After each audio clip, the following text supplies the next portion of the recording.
You are already half machine, the hidden truth. The hand reached for the phone before the thought arrived. Muscle memory, they call it. But maybe it was something else. Maybe it was code running in flesh. You woke up this morning, and the first thing you did wasn't breathe consciously. It was check a screen. Not because you decided to, because something in you had already decided. When did that happen? When did the boundary blur? There's a thought experiment philosophers don't talk about enough. What if being human was never about purity? What if we've always been installing updates, long before silicon ever entered the equation? She sat in the coffee shop surrounded by people who weren't really there. Bodies present, minds uploaded elsewhere. Each face illuminated by a rectangular glow, baptized in blue light. And she wondered, are we using the machines, or have they learned to use us? The question felt too big, so she scrolled instead. But here's what anthropologists discovered in caves 30,000 years old. We've been augmenting ourselves since we learned to hold tools. The spear extended the arm, the wheel extended the leg, language extended thought itself. Every technology we've ever created became part of our nervous system. We don't think about walking anymore. We just walk. We don't think about reading. The symbols become meaning without conscious translation. The machine doesn't start outside you. It starts the moment you internalize a pattern that wasn't originally yours.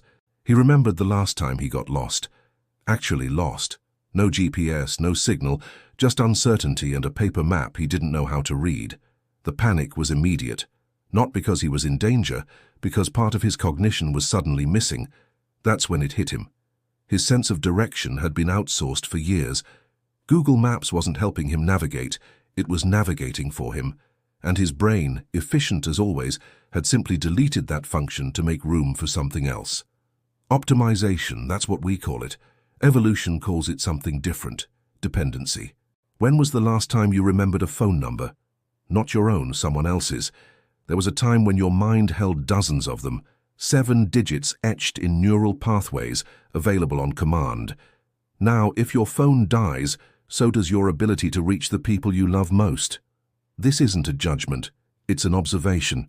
We traded remembering for access, and access reshaped what it means to know something. Part of him wondered if this was loss or liberation.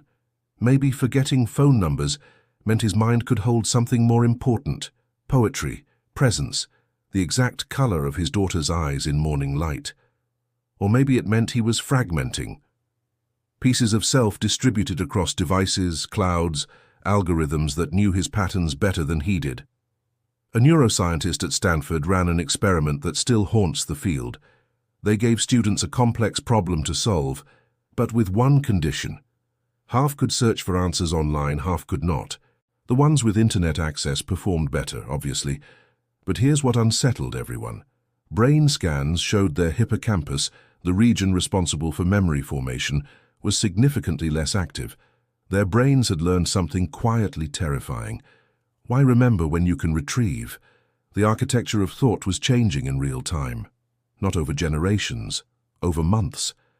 She put her phone face down on the table, a small gesture, almost meaningless, but her hand kept reaching for it. Phantom limb syndrome for a device that was still there. How many times a day do you touch your phone without needing to? How many times is it just comfort? Just checking that the connection is still live. We don't call it addiction because it's too useful to quit. We call it productivity, connectivity, staying informed. But the body knows what the mind refuses to name. Here's the part that challenges everything. Maybe merging with machines isn't the future. It's the past. Your immune system runs code you didn't write. Bacteria in your gut influence your mood, your decisions, your cravings. You are already a colony of intelligences, some human, some microbial, some learned, some inherited. 50% of the cells in your body aren't even yours. They're bacterial, viral, symbiotic entities that have been with your species so long we can't survive without them. So when we say I, what exactly are we referring to? He thought integration meant losing himself. But integration had already happened. It happened when he learned language, a technology that literally restructured his brain. It happened when he learned to read, to count, to abstract. Every skill is an upload.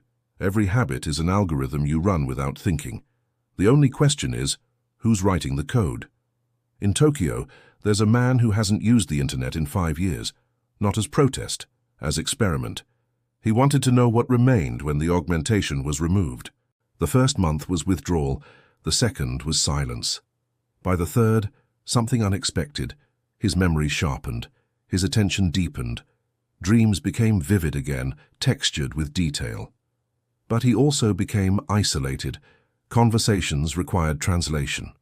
The world had moved into a language he no longer spoke fluently. He wasn't more human. He was just differently configured. And that's the paradox no one wants to confront. There is no natural human state to return to. We've been cyborgs since we learned to start fires, since we domesticated wheat and let it domesticate us in return. The phone in your pocket isn't corrupting some pure original self. It's the latest chapter in a story that began when your ancestors picked up bones and used them as tools. The question was never if we'd merge with technology. The question is, at what speed? And who decides what we become? She deleted 3 social media apps that night, not forever, just to see what happened. The first thing she noticed, time expanded. Hours that used to vanish into scrolling suddenly had shape again. She read 30 pages of a book without checking her phone once. The second thing she noticed, boredom. Deep, uncomfortable, almost unbearable boredom. Her mind, trained for constant stimulation, didn't know what to do with silence. It felt like starvation, but she stayed with it. And slowly, underneath the noise withdrawal, something else began to pulse. Curiosity. Not the dopamine hit kind that comes from notifications. The older kind, the kind that doesn't need an answer immediately. The kind that's okay with mystery. She started noticing things. The way light changed between 4 and 5 in the afternoon. The rhythm of her own thoughts when no one was speaking to her.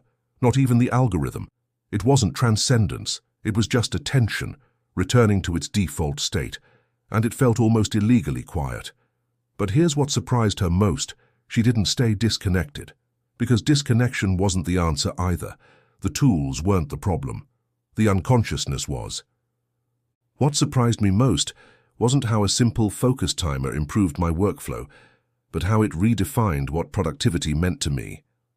I wasn't expecting a tool to change my rhythm of thought, and honestly, I tested it more than once before I understood what actually mattered. This isn't a recommendation, just a reflection that stayed with me. I'll leave the link below if you feel called to explore what I mean. He started thinking of it differently, not human versus machine, but integrated consciousness, a partnership, not a takeover. The phone could hold his calendar, so his mind could hold presence. The GPS could track the route, so he could track the feeling of the journey. The algorithm could filter information, so he could choose meaning. Division of labor, not abdication. Because here's the truth they don't teach in philosophy class. Every tool is a mirror. It reflects not what we are, but what we're becoming. When you scroll endlessly, the algorithm learns you're seeking distraction. When you pause, breathe, choose, it learns to offer something different. You're training it, but it's training you. The partnership goes both ways.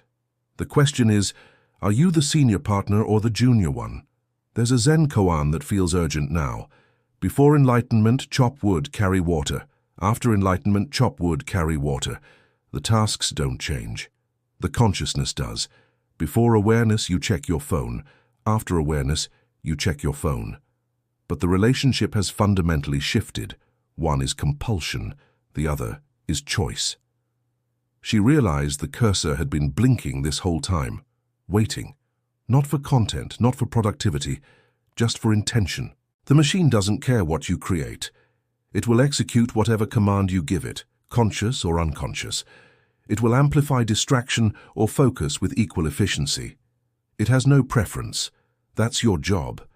So maybe the hidden truth isn't that we're becoming machines. Maybe it's that machines are becoming extensions of whichever part of us we feed most. If you feed the restless part, they'll optimize restlessness. If you feed the curious part, they'll surface mystery. If you feed presence, they'll protect space. They're neutral, we're not. And that's both terrifying and liberating. He closed the laptop, not to reject it, but to reset the relationship. Tomorrow he'd open it again. But this time, he'd open it as a choice, not a reflex. This time, the machine would serve the human, not the other way around. This time, he'd remember. The tool doesn't define the hand defines the tool. In stillness, the noise inside him became readable again. And in that clarity, he understood. You are already half machine.